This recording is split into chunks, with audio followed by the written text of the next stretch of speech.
Bom, esse vídeo aqui é uma continuação do vídeo anterior que a gente tinha feito, que tinha apresentado a etapa de projeto de um sinaleiro de duas ruas, né?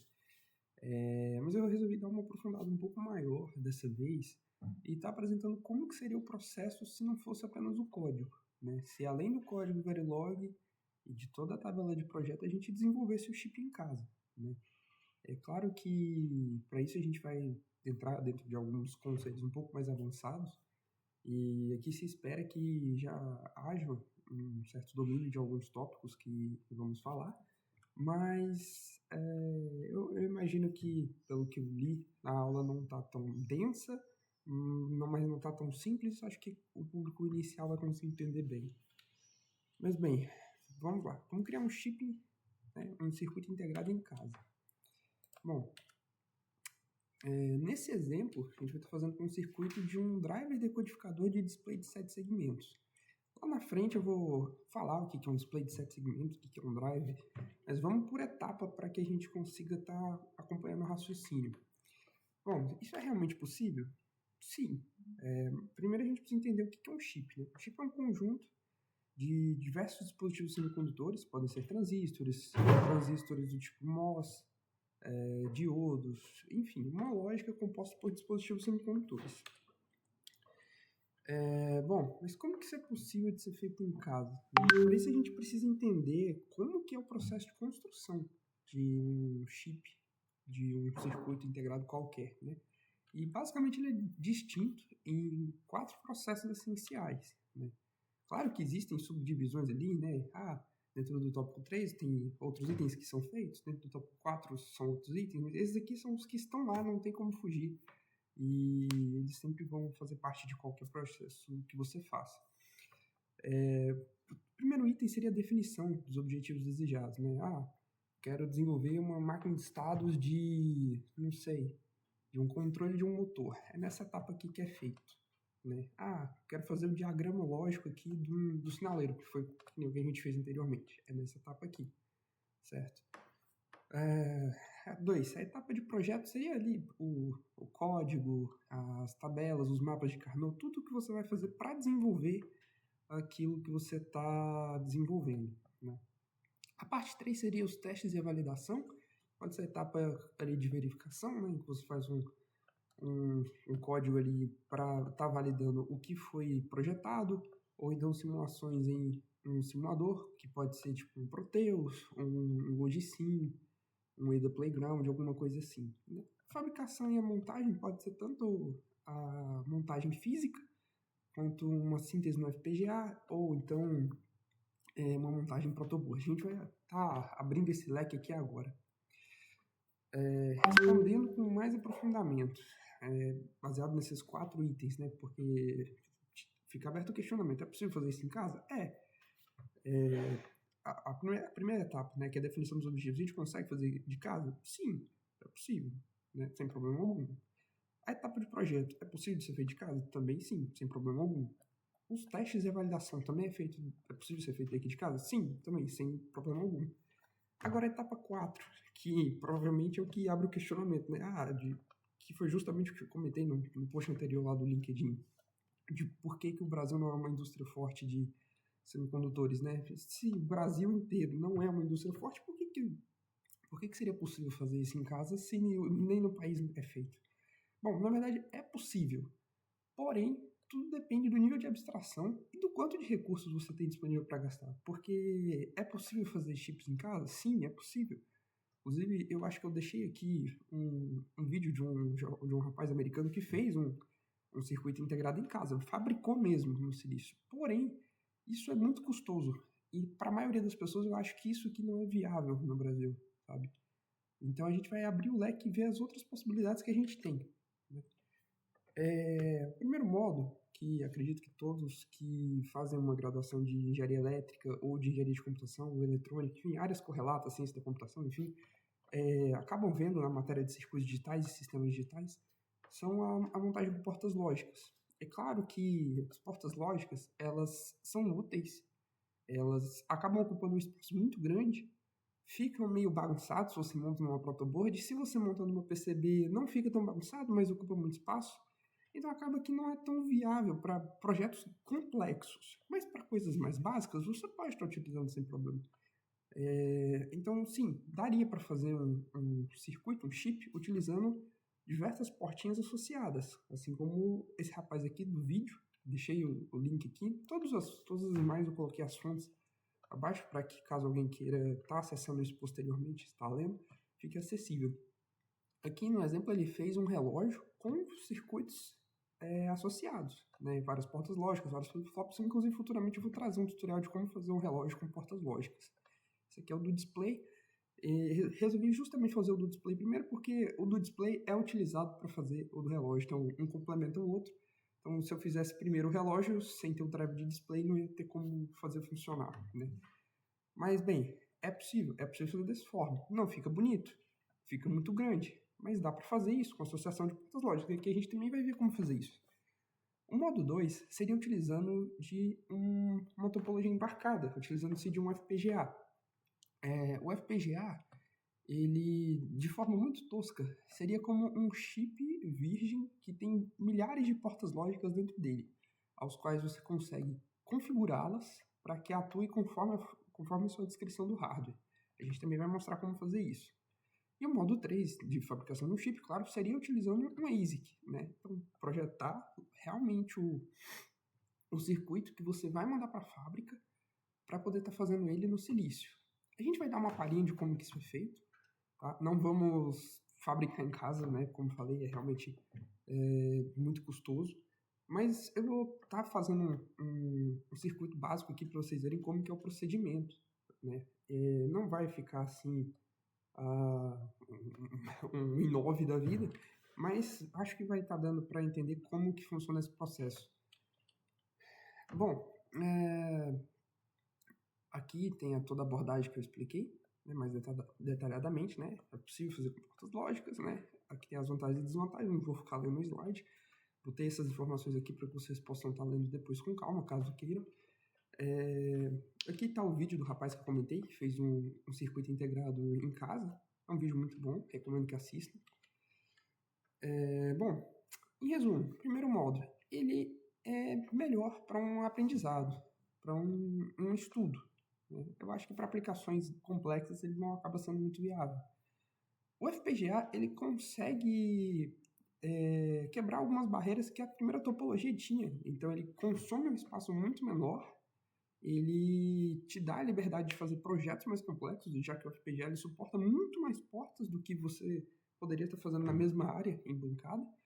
É claro que ele também tem suas limitações, né? Ele tem maior latência, ele tem um custo de prototipação um pouco maior inicialmente, já que o kit de um FPGA pode chegar a estar custando ali uns 2, 3 mil, porém depois quando você vai produzir, o custo dele acaba ficando um pouco menor, então depende do que você vai estar fazendo, né? E a terceira opção, ela acaba por ser mais interessante, porque quando você opta por fazer um chip ASIC, você está fazendo um chip que tem uma função específica, diferentemente do FPGA. Porque o FPGA seria como, para alguns casos, que eu até citei aqui no slide, é como matar mosquito de canhão. Você tem um hardware que ele consegue ser reconfigurado para aplicações complexas. Mas se você está fazendo um circuito discreto que vai usar 3 portas lógicas, ele acaba sobrando. E aí, nessa hipótese, a primeira opção é melhor. Então, tudo depende do nível de abstração e de complexidade do seu projeto. Aqui também, ressaltando a informação que a gente tinha comentado, né? Bom, claro, a terceira opção, ela é realmente cara. Não dá para você estar fazendo um circuito integrado em casa sendo uma pessoa comum, diferentemente de uma placa de circuito impresso. Porque a placa de circuito impresso, todo mundo que fez um curso de elétrica ou de eletrotécnica, eletrônica, computação, tem alguma cadeira em que você aprende a fazer uma PCB em casa. Mas no caso do circuito integrado, isso é bastante mais complexo, porque são etapas mais difíceis, materiais que não se consegue ter com tanto recurso aqui no Brasil. Então, o terceiro modo ele acaba sendo inviável, economicamente falando, para se produzir em casa. Entretanto, aqui eu coloco uma analogia que realmente faz sentido. O engenheiro civil ele projeta a casa, mas ele não constrói ela sozinho, né? A gente sabe disso. Porque se ele for fazer, primeiro que o custo de mão de obra dele pode ser mais caro do que o de um pedreiro. Além disso, um engenheiro fazendo uma casa vai levar muito tempo, é uma pessoa, não faz sentido. E claro, talvez ele não tenha o conhecimento para fazer aquilo tudo. Né? Existe o pedreiro que faz só o reboco, existe o que faz as vigas. Claro, tem o cara que faz tudo, é o mestre de obra. Mas geralmente existem essas distinções. E assim como o engenheiro civil não faz tudo, óbvio, o pedreiro também não, óbvio, aqui é a mesma coisa. Não tem razão para que a gente tenha a vontade de fazer tudo sozinho, porque é impossível.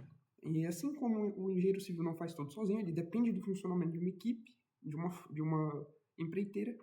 No nosso caso é a mesma coisa. E as nossas empreiteiras são as foundries. Então, assim como a gente faz o projeto, e o engenheiro civil também faz, as foundries vão ser as nossas empreiteiras. Elas vão executar a fabricação do chip. E aqui um paradoxo, né? Mas você não tinha dito que o FPGA tinha um custo de implementação mais baixo, que era mais acessível? Ele não resolvia todos os problemas? Em parte sim, em parte não. Porque o FPGA, como eu falei, ele é um conjunto de circuitos lógicos. Então, para coisas de fins analógicos, como, por exemplo, projetar um regulador de tensão, ele acaba não sendo viável, porque não tem como fazer isso, né? Então, ele não serve para tudo, né? Além disso, como a gente está vendo aqui no slide a seguir, a estrutura de um FPGA por dentro, ele é composto de diversos pinos de entradas e saídas, e dentro dessas conexões existem esses CLBs, que são os blocos lógicos configuráveis. Os blocos lógicos configuráveis, eles são compostos por essa estrutura aqui. Ele tem 3 componentes, o LUT, o flip-flop e o MUX. Aqui eu coloquei também a estrutura do que é um LUT, né, que nada mais é do que um circuito combinacional de vários multiplexadores, certo? E o que isso causa de impacto no nosso circuito? Se a gente analisa aqui, a gente tem diversos, centenas e centenas de portas lógicas que vão estar sendo utilizadas, quer queira, quer não, mesmo que seja uma aplicação simples. Então, às vezes, você vai estar... Vamos fazer uma suposição. Vou precisar simular um circuito que tenha uma porta lógica. Eu vou estar utilizando milhares para fazer a função de uma. Porque não tem como você tirá-las fisicamente do chip. E o fato de elas estarem lá aumenta o percurso, né, que a energia vai ter que fazer para chegar lá, né, o sinal. Então, a gente tem uma latência maior. O tempo de resposta fica maior no FPGA em comparação com o circuito ASIC. Não tem como fugir disso. Além disso, como a gente tem diversas lacunas aqui, a gente acaba tendo uma capacitância maior entre esses circuitos. Não tem muito como fugir disso. Então, a gente acaba tendo umas perdas de energia. Então, o consumo fica um pouco maior no FPGA em relação ao ASIC quando os dois projetos estão finalizados.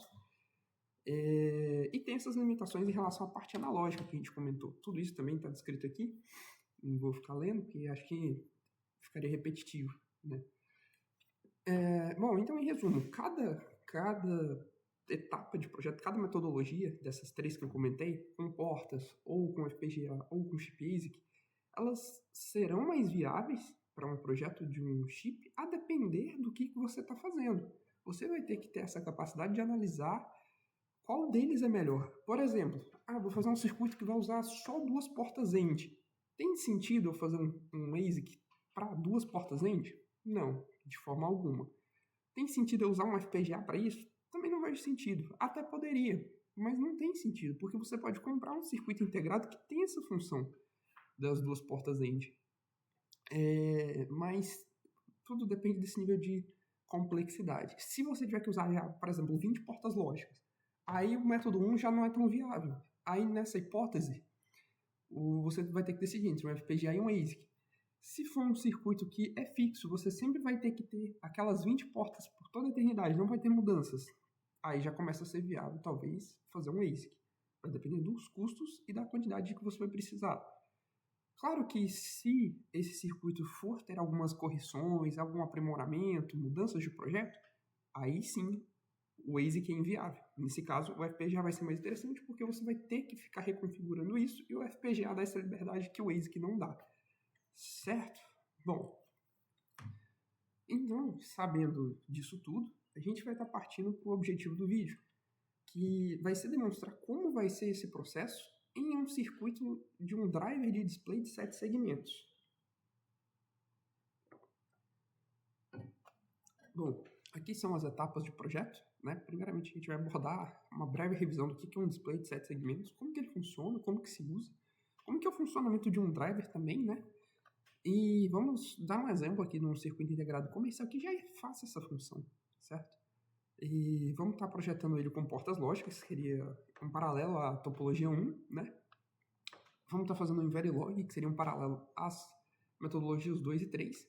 E aqui vamos estar fazendo a simulação dele via testbench, que é útil para a metodologia 2 e 3, e com portas lógicas, que atende as 3, certo? Também vamos estar fazendo o layout físico do circuito integrado através de uma plataforma open source, que é o OpenLane. Aqui, claro, também vale fazer um adendo. Existe uma discussão muito grande na comunidade científica em relação ao uso de plataformas open source. De fato, as plataformas comerciais, elas acabam sendo mais interessantes, mais poderosas. Aqui a gente pode estar dando exemplo da plataforma Cadence Virtuoso ou da Synopsys Taurus. É óbvio que elas vão ter mais recursos, são plataformas comercializadas, então as empresas acabam tendo mais recursos financeiros para melhorarem as plataformas, adicionarem funcionalidades novas e crescerem as suas ferramentas com o passar dos tempos. As plataformas open source, elas não possuem recursos financeiros para estar adicionando certas características que as plataformas pagas possuem, né? É brutal a diferença. Então, óbvio, as plataformas open source, elas são muito mais limitadas do que as plataformas pagas. Isso não é nem algo que deveria ser colocado em cogitação, né? Claro que se você tiver a capacidade de trabalhar com ferramentas pagas, elas serão muito melhores. Porém, eu estou aqui para mostrar que também dá para fazer com plataformas open source. Não é o melhor dos mundos, não é, de forma alguma. Mas para um estudante que está começando seu aprendizado e deseja saber como que é o procedimento, a gente vai estar fazendo dessa forma, né? E vou estar dando alguns exemplos aqui. Está começando aqui. O primeiro estudo, o que é um display de 7 segmentos, né? Quando a gente fala 7 segmentos, é porque ele possui esses 7 tracinhos, que a gente chama de segmentos, que vão estar fazendo o papel de acender e demonstrar um número, certo? E aqui que entra um problema, porque o display, ele só tem um bit, né, respectivamente, né? Então, ele vai estar exibindo números de 0 a 9, ou seja, 10 dígitos no total. Só que ele tem 7 conexões. Como que a gente pode estar trabalhando isso com 7 conexões? Receber 7 sinais para estar exibindo 10 dígitos. E aqui que entra uma característica importante, porque como a gente está trabalhando com eletrônica digital, a gente não vai estar utilizando 7 segmentos com 7 sinais ativos em um circuito convencional, porque normalmente a gente vai estar trabalhando com uma lógica binária. Então a gente vai estar vendo aqui também como funciona esse processo de conversão da lógica binária para esses 7 segmentos, para que sim, essa seja feita a função do driver, certo? Aqui eu pus uma breve abordagem do que é o anodo e o catodo, só para a gente estar entendendo a diferença de um projeto para o outro, porque os displays de 7 segmentos, como esses aqui, eles possuem 8 terminais, certo? E 9 terminais, na verdade, porque, deixa eu ver aqui se são 8 ou são 9, porque depende, porque tem uns que tem esse pininho aqui, ó, são 10 na verdade, né, 10, porque tem o pininho do ponto. Ele tem esses 10 terminais, sendo que um é pro pininho e outros 2 são para conexão de força, que pode ser um VCC ou um GND. Isso vai depender se ele é um tipo de anodo comum ou um de catodo comum. E aqui eu coloquei uma breve ilustração. O anodo seria o lado mais positivo e o catodo o lado mais negativo. Essa convenção aqui não fui eu que criei. Isso aqui, para você estar entendendo de uma forma mais complexa, você precisa estar estudando ali a parte de eletronegatividade, por que os ânions são menos eletronegativos, enfim.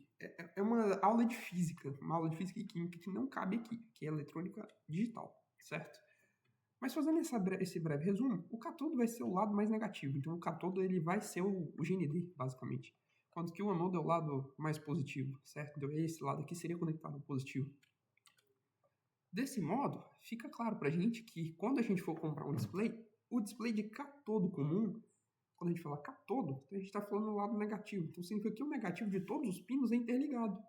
Enquanto que no dianodo comum, o positivo de todos os LEDs é interligado. Se o positivo de todos os LEDs é interligado, é comum entre si, a gente vai ter um pino para alimentação do positivo e o negativo ele vai ser vindo dos sinais de comando. E aqui no outro a mesma coisa, certo?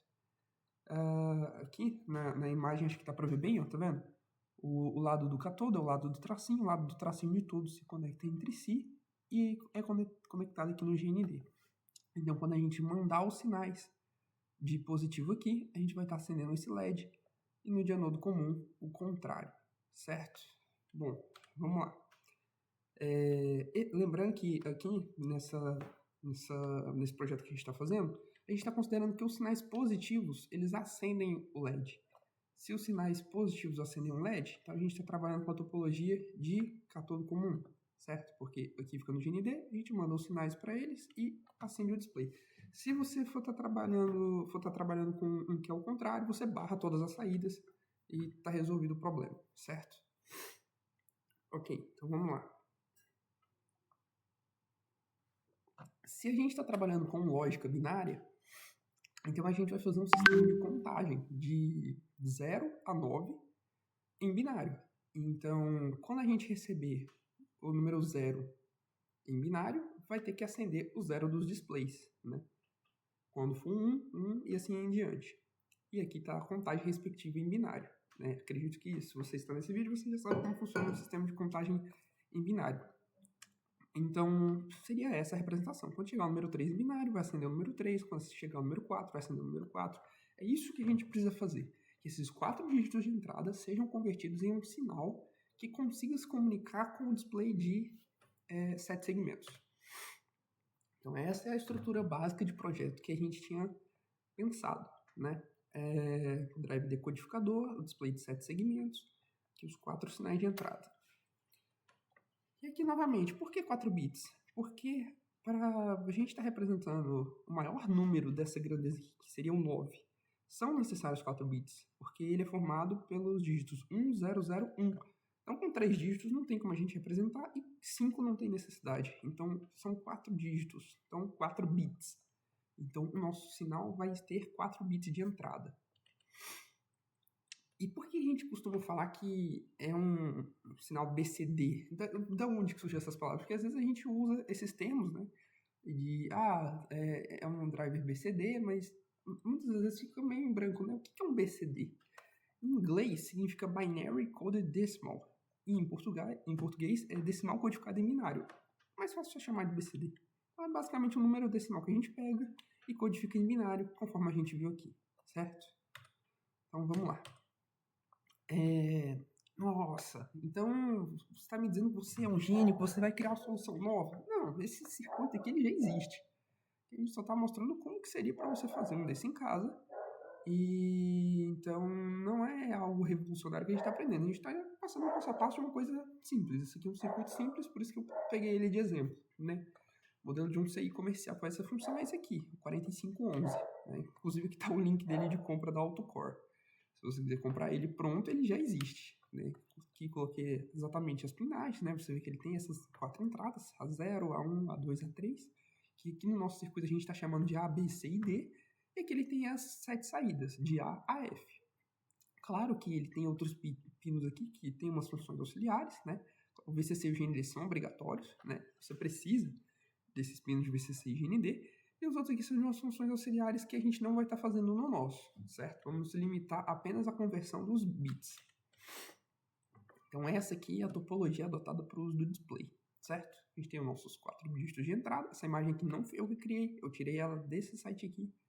E aqui também tem um artigo muito interessante sobre isso, do Instituto Federal do Rio Grande do Norte. Se vocês quiserem estar lendo, vai estar aí também disponível, certo? Então, bem, aqui eu preparei uma tabela de estados que nada mais é do que uma tabela verdade dos nossos sinais. Aqui colocamos os nossos bits de entrada, né? Os nossos 4 bits. E aqui eu coloquei destacado os pinos que a gente quer que acenda do display quando a condição for atendida, né? Então, por exemplo, se aqui eu vou estar exibindo o número 0, aqui quando a gente volta, ó, percebam que eu deixei só o G desligado. Se a gente olha a estrutura, a gente vê que o G é o plano no meio. Então faz sentido, porque na outra imagem a gente tinha visto que o zero, cadê? O 0 é assim, certo? Então, quando a gente traça esse paralelo do formato dos números, a gente sabe quais pinos não precisam se acender. Então, por isso que eu coloquei essas duas imagens juntas, para que a gente possa estar associando mentalmente, né? Então, por exemplo, vamos pegar aqui o número 1, também de exemplo. A gente vê que no número 1 só acende o B e o C, então o resto é 0. Acende o B e o C, o resto é 0. Vamos pegar um outro número mais simples aqui para a gente analisar, o 9. O 9, ó, a gente olha, no 9 não acende o C, né? E que mais? O D ele é opcional. Tem gente que representa o 9 com ele acendendo e tem gente que não. Aqui no nosso, eu coloquei que é o D e o E. Se a gente olha aqui, ó, o D e o E. Então ele vai ficar um 9 que é assim, ó, né? Mas você poderia fazer com o seu D aceso, não tem problema algum. Eu optei por fazer assim. Não significa que está certo ou está errado. É uma forma diferente de estar representando. E beleza, depois que a gente faz essa relação da tabela de estados, do que a gente precisa que seja feito, a gente pode estar, a partir disso, fazendo uma relação dessas 7 saídas que a gente tem, Azinho, Bzinho, Czinho, Dzinho, Ezinho, Fzinho e Gzinho, e gerar as equações de saída de cada saída a partir dos sinais de entrada. E isso pode ser feito utilizando os mapas de Carnot, certo? Eu também não vou estar abordando aqui como se faz um mapa de Carnot. Existem milhares de tutoriais na internet de como fazer um mapa de Carnot. Eu não acho que seja necessário que eu esteja mostrando isso. Se porventura alguém pedir para mim no privado ou comentar aqui, eu posso estar fazendo, mas não acho que seja necessário, certo? Porque já existem muitos conteúdos melhores abordando exatamente como fazer isso. Então, eu também não fiz isso de cabeça. Eu utilizei uma plataforma para estar resolvendo os meus mapas de Carnot, porque não vejo que seja necessário estar fazendo isso na mão, uma vez que não estamos fazendo provas de faculdade, né? É muito mais fácil utilizar uma plataforma que automatize nossos processos. Eu coloquei o link de onde eu peguei aqui no lado esquerdo, tá? De cabeça para baixo, porque não deu para colocar na horizontal. Mas é um site muito bom que resolve mapas de Carnot. Então, se vocês quiserem estar utilizando, tá aqui o link, certo? Então, o que eu fiz? Eu esbocei as equações das nossas 7 saídas. Azinho, Bzinho, etc. E aí eu obtive essa relação, certo? A partir dessa relação, aqui, vamos considerar a primeira que a gente está trabalhando com a topologia 1, topologia de portas lógicas. O que eu fiz? Eu peguei essas equações aqui, que estavam um tanto complexas, né, e simplifiquei elas utilizando os postulados de De Morgan. Claro que há simplificações melhores que eu poderia estar fazendo? Poderia. Tem outras coisas aqui que eu podia fazer para melhorar o circuito? Poderia. Eu resolvi fazer até aqui, na etapa de portas lógicas, mas você pode estar simplificando um pouco mais ou um pouco menos, depende de como você quer trabalhar. Tem casos que vale a pena você simplificar menos, e eu vou dar um exemplo disso aqui logo na frente. A exemplo, vocês podem estar percebendo que esses bits aqui, ó, B e C barrado, B barrado, C barrado, eles se repetem várias vezes, tá vendo? B barrado, C barrado. Ele se repete aqui, ele se repete aqui, ele se repete aqui.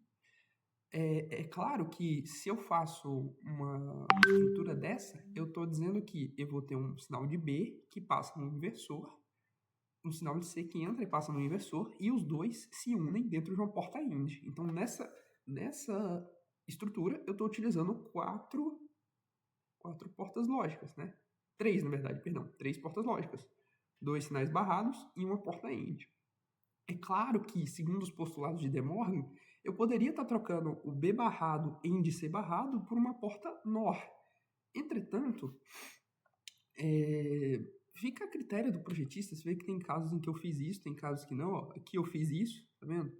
Mas eu deixei assim separado para que a gente possa estar fazendo essa associação mental e ver de que, ó, ele não fez a melhor coisa do mundo. Cada um pode estar trabalhando de uma forma diferente e decidindo o que é melhor. Outra coisa que eu também gostaria de ressaltar é que esses pontos em comum, você pode estar transformando eles em um bit diferente.